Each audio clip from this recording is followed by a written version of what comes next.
বন্ধুরা, আজ আমি বানিয়েছি চিকেন কদম। আমি চিকেন কদম কিভাবে বানিয়েছি সেটা আপনাদের সঙ্গে শেয়ার করব। আমি প্রথমে বাসমতি চাল নিয়ে নিয়েছি, এটা ভিজিয়ে রেখেছিলাম, জল ঝরিয়ে শুকনো করে নিয়েছি। নিয়েছি চিকেন কুচানো,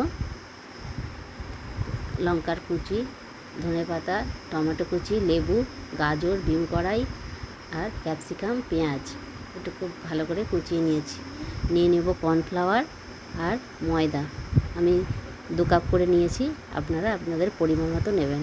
দিয়ে দেবো ধনে গুঁড়ো, জিরে গুঁড়ো, গরম মশলা গুঁড়ো।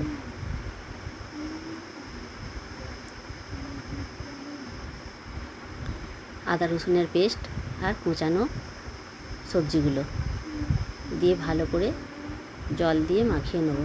এর মধ্যে দিয়ে দেবো লেবুর রস আর সয়া সস।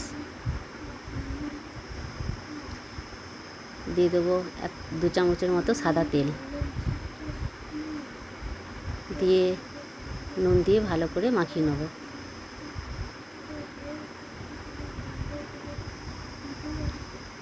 এবার হাতে আমি যে চালটা নিয়েছিলাম ওতে একটু হলুদ গুঁড়ো আর নুন দিয়ে ভালো করে মাখিয়ে নেব।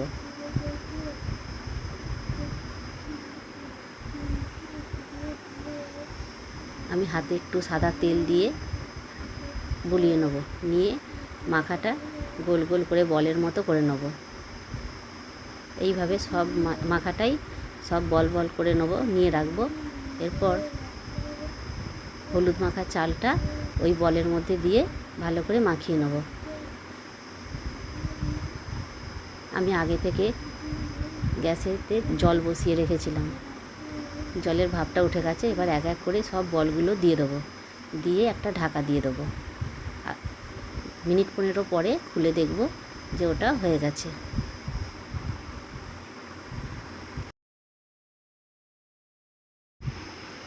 আমার 15 মিনিট হয়ে গেছে, এইবার খুলেছি। দেখুন বন্ধুরা, সেই বলের মধ্যে গায়ে লেগে থাকা চালগুলো কেমন ফুলে একবারে কদম ফুলের মতো দেখাচ্ছে। খুব সুন্দর দেখতে লেগেছে।